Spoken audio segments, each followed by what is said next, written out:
The notification appeared on my phone at 2:47 p.m. on a typical Tuesday in the middle of my grocery run at Whole Foods. I was in the produce aisle, deciding between organic kale and spinach, savoring a rare moment alone, something I treasured as my life was mostly dominated by the needs and noise of others. I reached for the kale, already knowing Stefan would later whine about the price, and glanced at my phone. A Chase Bank alert. Usually, these messages were benign about autopays or balances, but this one stopped me. Transaction declined, $1 $242 at Whole Foods Market. Reason, account frozen by primary account holder. My hands froze, panic surged. I tried my other card, declined. I tried the emergency card Stefan insisted we keep for only true emergencies, declined. Sarah, the cashier who knew me, smiled apologetically. Maybe it's the chip reader, Mrs. Thornton. Been weird all morning. I nodded, masking my growing dread. Then Stefan texted, we need to talk. Mom thinks you're spending too much. Come to her place immediately. No panic, no falling apart, just action. I carefully returned the kale to its rack and walked out, composed. Stefan thought by freezing the accounts, he was disciplining me. He thought he was teaching me some lesson, demonstrating control. He thought money was my lifeline. He didn't realize he'd just disconnected the only thing protecting him from the truth. In 48 hours, I wouldn't be buying groceries.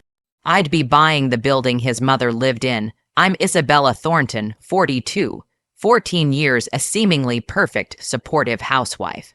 I kept our Forest Hills, Nashville colonial revival immaculate, the hedges trimmed by me alone. I drove a practical Subaru. My clothes were modest. I let Stefan, 44, explain his mid-level logistics job to me like it was rocket science, allowing his ego to float. Miriam, my mother-in-law, thought me dull, a woman lucky to marry a steady earner, a woman who doesn't contribute. Stefan works so hard, she'd say, sipping Cabernet I bought, ignorant of the source. She liked repeating how women of her generation pulled their weight. I'd just smile. I'd perfected the harmless, placid smile, one that gave nothing away. In truth, I was sole beneficiary of the Rossi Real Estate Trust. Retired at 35 after selling my architectural firm for $12. $8 million. A fact Stefan believed was a modest inheritance. The allowance he gave me, $500 a week for groceries and gas, didn't even cover the cost of maintaining my investment portfolio. That portfolio quietly earned more in a month than Stefan's annual salary. Stefan always thought he was the provider, the smart negotiator who'd scored us a great mortgage and house. He had no idea I paid the closing costs and quietly bought down his interest rate using one of my companies. He thought the world was kind to him. He never suspected I was the world manufacturing the peace he took for granted. I wanted marriage, not a business arrangement. I wanted to be loved for myself, not my wealth. But in that Whole Foods parking lot, debit card declined and phone in hand, I understood. The performance was over and my bubble of peace had popped. 14 years of careful balancing was finished. Stefan hadn't always been this way. Initially, he was kind, full of potential, if a bit lightweight. I was already successful, a daughter of real estate shark Giovanni Rossi of Chicago. My childhood was building sites and earnings tables. By age 12, I could read a profit and loss statement better than sheet music. My father taught that real power is silent, patient, always owning the land beneath the chaos. So when I met Stefan, I hid my background. I wanted to be just Isabella. Stefan liked being the breadwinner, picking up dinner checks, even if it always meant the cheapest wine. It became easier to let him believe the illusion than confront his ego. I maintained it for harmony, his pride for my peace. While Stefan went to work, I handled the home. What he didn't know, my home management. Took only 2 hours each day, the rest was spent managing a $15, $4 million commercial real estate portfolio across 3 states run from my craft room. He thought I scrap, booked never noticing the binders full of hive. Al, you lease agreements and financials for my 3 Atlanta strip malls and a Charlotte warehouse district. It's cute you have a hobby to keep busy while I bring home the bacon, he once said, patting my head. I didn't correct him, Just transferred more profits to high yield savings. 3 years ago, my mother died. She wasn't rich, but she left me a letter that mattered more. Never let a man hold your purse tight enough to choke you. Your father was a shark, but he respected other sharks. Stefan is a fisherman who thinks he's caught a goldfish, but you're a barracuda in a sundress. Don't forget your teeth, or where to keep them sharp. She left me a triple strand of South Sea pearls, the only valuable piece from her marriage, worth about $18,000.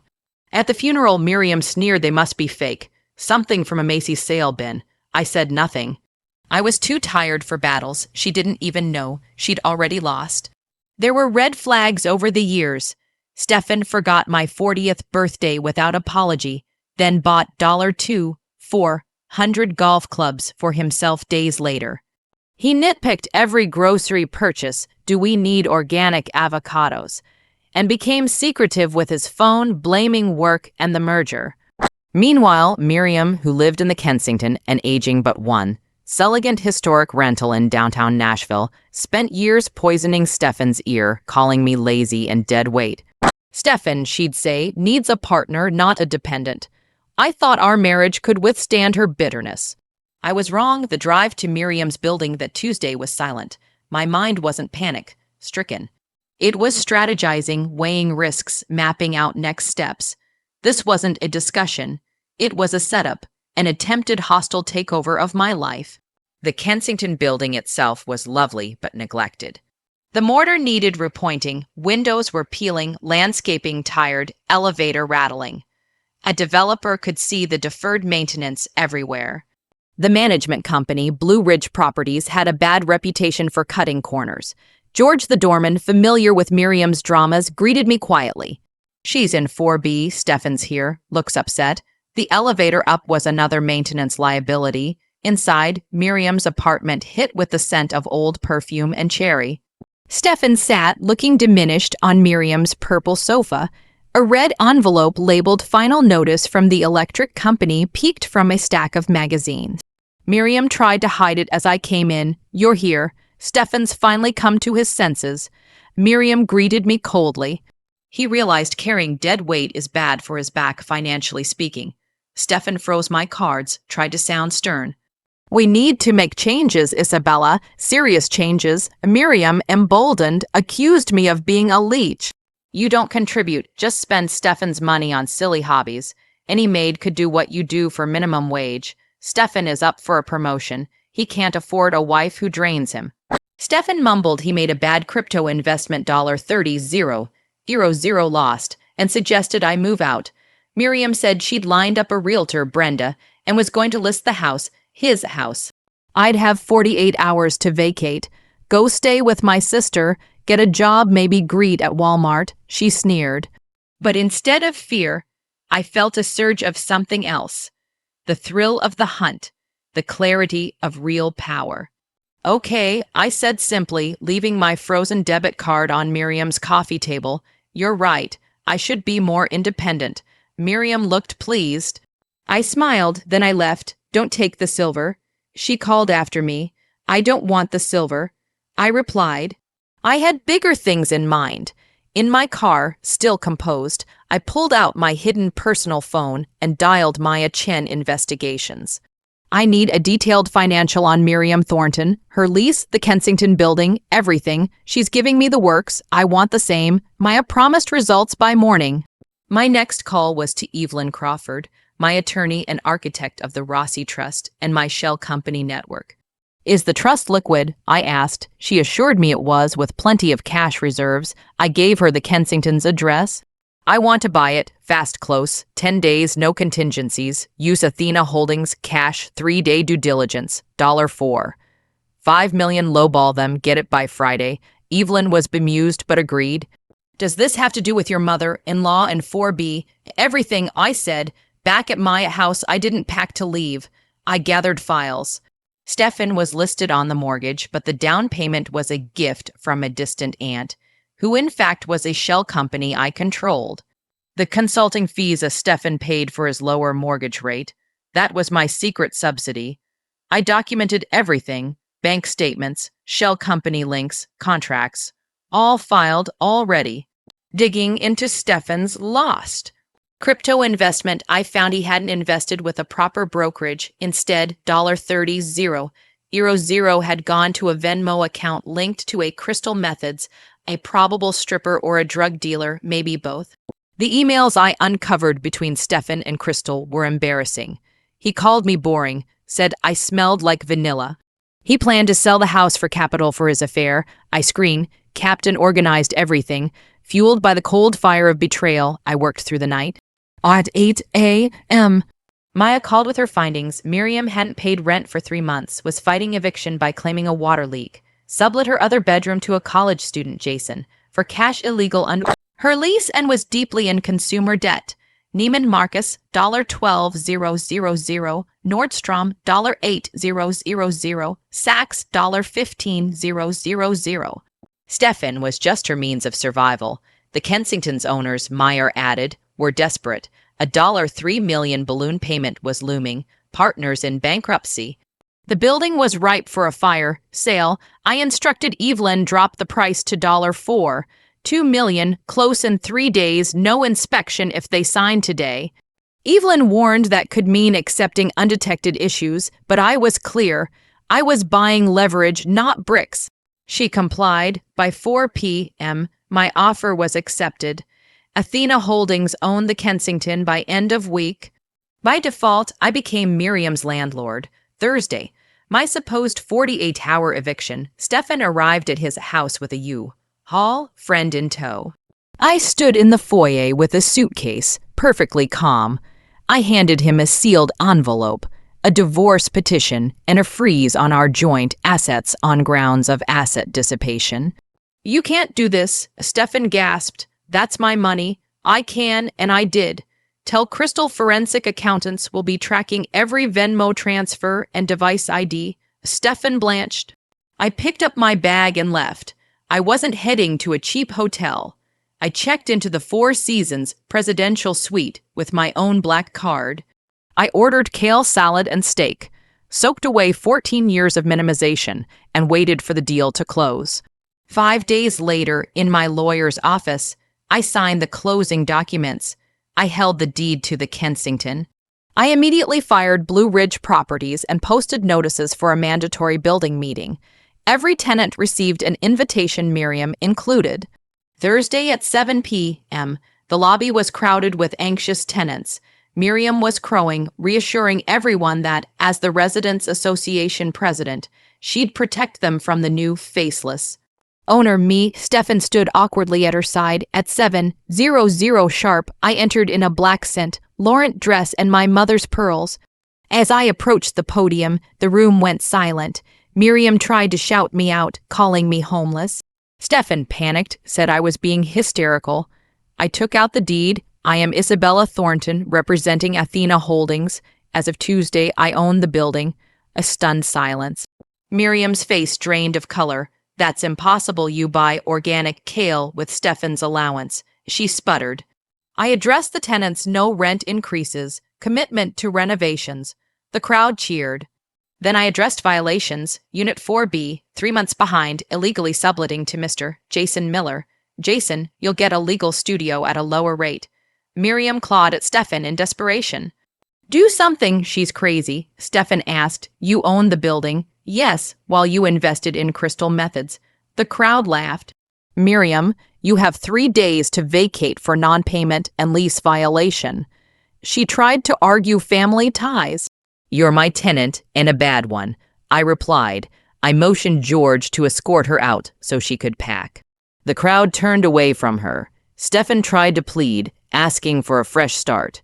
You're an unauthorized occupant, not on the lease. You have 24 hours to clear your things.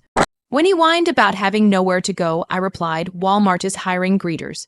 I addressed the building. We discussed the lobby renovation, the elevator, and their rights. The eviction made neighborhood gossip for weeks. I watched as Miriam was escorted out, clutching her fake bag. Stefan fought for a share of the building in court. Evelyn handily explained it was purchased by a pre-marriage trust with my own inheritance funds and was not marital property. Evelyn also insured Stefan's loss of $30,000. euro 0 to his mistress would be repaid as marital asset dissipation with interest. Stefan was left with his debt and golf clubs, the house, the building, my peace, all mine. 6 years later, I sat at a Stumptown cafe in a building I had recently acquired, reviewing plans for a new eco-friendly complex, my portfolio now worth $28 million. Stefan appeared, selling insurance in a cheap suit to a young couple by the door, run down and tired. He saw me refined and happy with my new partner, David, beside me, my mother's pearls shining. Stefan looked away, defeated. I felt nothing for him. He was just a tenant I'd quietly evicted from my life. They'd called me a housewife meant as an insult. But a housewife is just a CEO whose empire isn't public. Yet, Miriam. Last I heard, she was renting a studio on the city's outskirts, clinging to stories about the building her daughter-in-law stole. She wasn't entirely wrong. I didn't steal it. I bought the roof over her head to show her the cost of looking down on me. If someone makes you feel small, check your spreadsheet, count your pearls, and remember real power is quiet and enduring. The best revenge is never noise. It's owning the silence. Did you see Stefan's face when I showed the deed? That moment was its own reward. If you liked that, subscribe for more stories of women taking power. Share in the comments the sharpest financial comeback you've ever witnessed. After the dramatic meeting in the Kensington lobby, life immediately took on a new rhythm. The next morning, my phone buzzed with texts from tenants and emails from lawyers. The gossip about Miriam's eviction, Stefan's humbling, and my unexpected takeover rippled through the entire building and out into the Nashville community. Word was out, Isabella Thornton was no longer a shadow in the background, but a force, an owner with real power. The eviction itself, while public, was handled strictly by the book. Miriam raged, threatened, pleaded, and whined to anyone who would listen, neighbors, building staff, the police, the media, even her former friends. She called her favorite local reporter to spin her side, describing herself as the victim of a vindictive housewife with delusions of grandeur. The reporter asked for a comment. I gave them a simple statement. We enforce our lease terms proudly and equally for all tenants.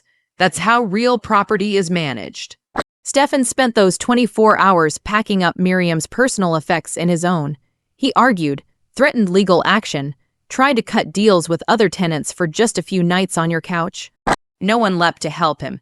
Instead, tenants shook my hand, grateful that overdue repairs or rent hikes weren't coming. The sympathy all belonged not to Miriam or Stefan, but to the elderly, young, and working families who now had a responsible landlord. By Friday, the sheriff arrived to supervise Miriam's removal.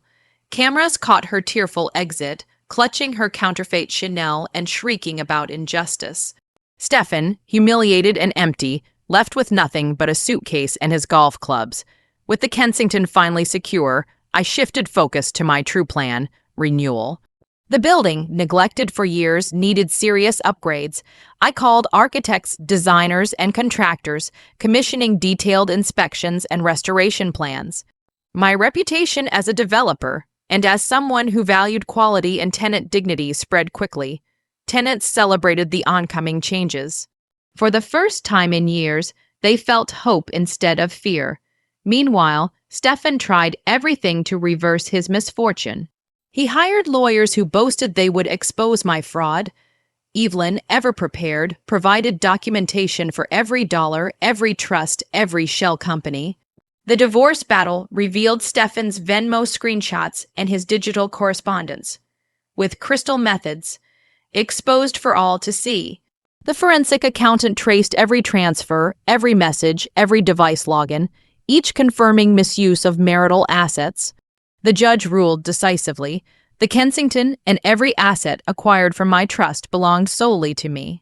Stefan walked away with what he had arrived with, the remnants of his pride, scorched by his own missteps. He left deep in debt, forced to liquidate his golf clubs on eBay. The court ordered him to repay the $30 euro 0 plus interest to the marital estate. I had the house, the building, my peace, and my freedom. In the aftermath, I prioritized the tenants. Mrs. Higgins received repairs for her kitchen. Jason Miller, the student, signed a legal lease for a studio at a fair price. A relief for him and for everyone tired of living with landlords who only cared about money. The elevator was repaired within weeks. The lobby was transformed. Marble restored, lighting fixed, and the original charm renewed with sustainable materials. Athena Holdings became a symbol of safety and dignity. I created community events, workshops, gardening clubs, tenant resource fairs. I invested in local businesses, supporting a coffee shop on the ground floor, a small market, even subsidizing Wi-Fi for the units. Relationships deepened, neighbors became friends. The building's reputation soared, occupancy rates increased, and profits rose. Miriam's former circle distanced themselves. She drifted farther from the city's core into anonymity. As months passed, my business grew. With the Kensington now thriving, opportunities flooded in. Developers called me to consult on neglected properties. Investors sought partnerships, and Nashville's city planners requested input on commercial revitalization. My expertise, sharpened from years of silent management, became sought after. I gave talks on women's wealth and empowerment, always repeating my mother's lessons about silence, power, and leverage. My personal life flourished too. Freed from years of caretaking for fragile egos, I reconnected with old friends. I traveled Italy, London, Savannah, sometimes for property tours, sometimes just for pleasure. I joined a mentorship program for women in finance, helping others learn to guard their assets and recognize manipulative tactics. In every session, I repeated, knowledge is power, stealth is strategy, and owning your narrative is justice. 6 years later, my real estate portfolio had grown to $28 million. I acquired apartments, strip malls, boutique hotels. The Kensington remained a centerpiece, now frequently featured in architectural magazines as a case study in historic renewal and property management. Staff from Blue Ridge Properties tried to seek advice humbled, knowing their corner. Cutting couldn't compete with genuine care and skill. At a downtown coffee shop in one of my buildings, I saw Stefan again. His suit, overly shiny, struggled to contain the strain of his new life, selling insurance door to door. His presentation was theatrical, but his desperation was palpable. I watched him pitch a policy to a young couple, saw his eyes dart toward me, recognition, regret, and a faint hope of reconciliation. He hesitated as if to approach, but saw David beside me, my partner and fiancé, a man who admired me for my strength, not in spite of it. Stefan, realizing he was no longer even a footnote in my life, shrank away. I felt no anger, pity, or lingering resentment. He was simply another passerby, someone long evicted from my personal empire. David squeezed my hand, smiling, fully aware of my journey and proud of the woman beside him. News of Miriam drifted in occasionally. Someone had seen her in a run-down Antioch studio, regaling strangers with tales of her stolen building and her evil daughter-in-law. The truth, always clear to those who'd seen the receipts, was that Miriam had simply run out of luck and leverage. Her reign as queen of the lobby had ended the day she tried to weaponize family. She became another story, a lesson for ambitious tenants everywhere. Meanwhile, the stories I shared online gained traction. My followers grew mostly women, some men, seeking advice or just inspiration. I posted about asset protection, silent leverage, real estate deals, and the importance of building your own safety nets. My inbox filled with tales of housewives, stay-at-home parents, retirees, students, each learning how to quietly build their own empires. Comments lit up with stories. My ex tried to seize my savings, didn't know I'd moved it into my sister's trust first. I hid the deed under my married name until the divorce was final. He thought the house was his. I bought the restaurant my former boss used to belittle me in, then fired him with a smile.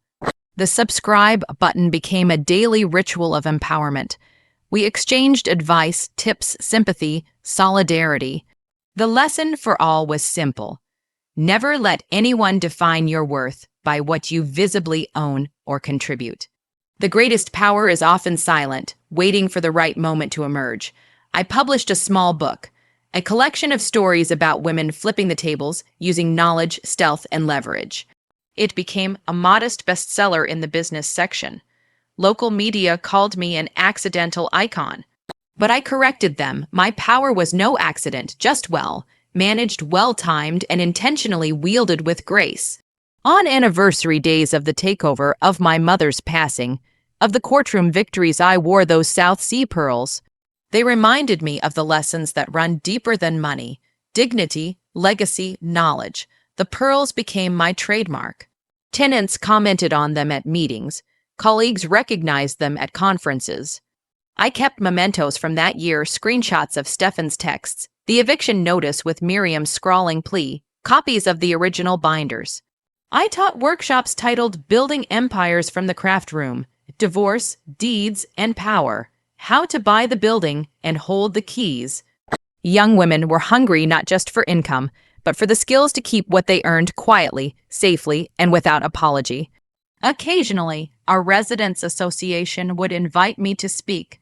I'd stand in a restored marble lobby and explain that the difference between tenants and owners wasn't always about cash, but about strategy, timing, and knowing where your real leverage lay. Real estate, I'd teach, was the art of silent control. You don't always have to be loud to shape your story. The final renovation of the Kensington included a wall of photographs, original residents, construction crews, celebrations of the elevator finally running smoothly. On opening day, I hosted a party. Jason Miller brought his college friends, Mrs. Higgins held court at the dessert table, and George, the doorman, offered thanks and a toast to the best landlord we ever had. For a while, Blue Ridge Properties tried to protest their termination. Their lawyers threatened court until Evelyn destroyed their arguments with a single, elegantly crafted termination letter. Athena Holdings filed for breach of contract and won a modest settlement for years of neglected maintenance. The lessons of those months became a blueprint for how I managed every future property. When faced with bitter tenants, jealous family, manipulative spouses, or unscrupulous vendors, I relied on silence, evidence, and control.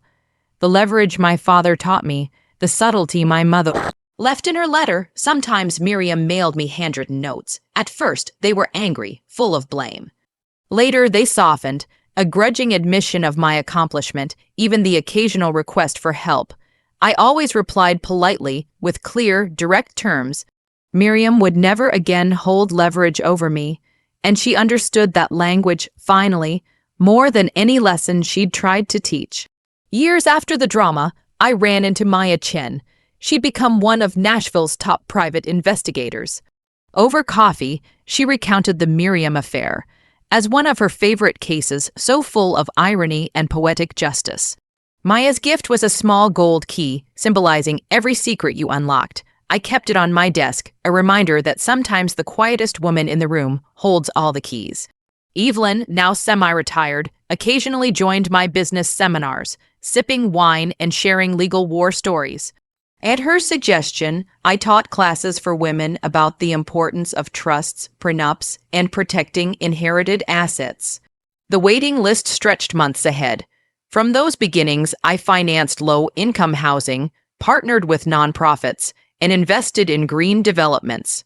My money was always liquid, ready for opportunities: real estate, startups, scholarships.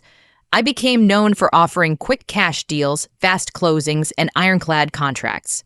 It wasn't charisma or connections, but single-minded preparation. Stefan sent one final letter, years after the fact, apologizing. He acknowledged his mistakes, asked if I'd ever consider a coffee chat. I answered only once, thanking him for the lessons, wishing him well, and clarifying that my future had no room for old debts. David proposed under the marble lobby chandelier, surrounded by tenants who cheered. Our wedding was small, elegant, held in a historic brownstone I'd restored. The guest list included old friends, lawyers, tenants, and staff, those who'd witnessed the whole saga. Miriam didn't attend. Her invitation went unanswered. As Athena Holdings' reputation grew, I was invited to panels, podcasts, and television. The interviewers always asked about that Whole Foods moment. I'd smile and boil it down. Never underestimate the quiet woman with the spreadsheet. By the time she shows her cards, the building already belongs to her. In every new property, when I heard the whispers, "She's just a housewife," she got lucky. She probably married rich. I could only smile, recall the lesson. Silence is survival, information is power, ownership is everything. The Kensington thrived. Mrs. Higgins planted a new garden along the walk. Jason graduated and stayed as property manager, having learned everything from the original lease debacles. The building's waitlist grew. Every year I hosted an anniversary event, Residence Day. We celebrated the people who gave the building its heart. I handed awards for kindness, creativity, and community spirit. I told my story in all its strategic, steady, and ruthlessly calm truth. If you're reading this, remember, the best revenge isn't loud or dramatic. It isn't screaming, pleading, or even arguing. The best revenge is silent, complete ownership of assets, of narrative, of identity. If someone tries to make you small, become the landlord of your own life. Know your worth, count your pearls, and buy the building. And don't forget, when they ask you for your place, remind them that your place can be anywhere you choose, as long as the keys are in your hand. If you love the deed reveal, subscribe for more. There's a network of women, former housewives, silent partners, caretakers, and dreamers, ready to take back their power. Share your own best financial revenge below. Let's build empires together. Knowledge, leverage, ownership, and silent triumph. That's how the story ends every time.